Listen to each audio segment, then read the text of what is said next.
กองประชุมสมัยสามัญของรัฐบาลประจำเดือนเมษายน 2026ได้ไขขึ้นในตอนเช้าของวันที่ 27 เมษายน 2026ที่สำนักงานนายกรัฐมนตรีภายใต้การเป็นประธานของท่านสอนไซศรีพันดรนายกรัฐมนตรีมีบรรดาท่านรองนายกรัฐมนตรี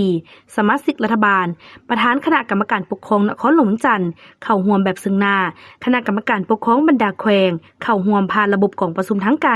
เพื่อรับฟังและประกอบความเห็นต่อการรายงานสภาพพ้นเด่นประจำเดือนเมษายนและทิศทางแผนเวียกจุดสุ่มประจำเดือนพฤษภาคม 2026กองประชุมครั้งนี้จะดำเนินเป็นเวลา 2 วันโดยจะได้พร้อมกันค้นคว้าและปรึกษาหารือประกอบความคิดความเห็นและพิจารณาต่อบรรดาหัวข้อที่สำคัญคือ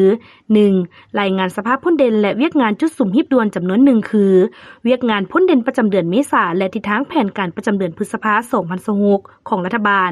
สภาพพ้นเด่นภาคพื้นและสากลเวียกงานป้องกันชาติป้องกันความสงบรวมทั้งสภาพอุบัติเหตุอัคคีภัยและบรรดาปรากฏการณ์ย่อท้อในระยะบุญปีใหม่ลาวความคืบหน้าการปรับปรุงซ่อมแปลงเส้นทางในทั่วประเทศการแก้ไขผลกระทบจากพายุหมักเห็บการก้าเกี่ยมต้านภัยแห้งแล้งสภาพไฟไหม้ป่า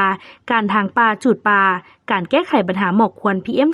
2.5 พร้อมทั้งเสนอมาตรการแก้ไขการปฏิบัติคำสั่ง 40/นย.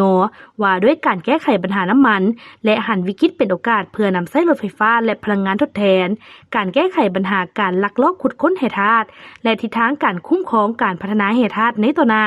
บนพื้นฐานการกฎการและประเมินโครงการที่ได้อนุญาตผ่านมา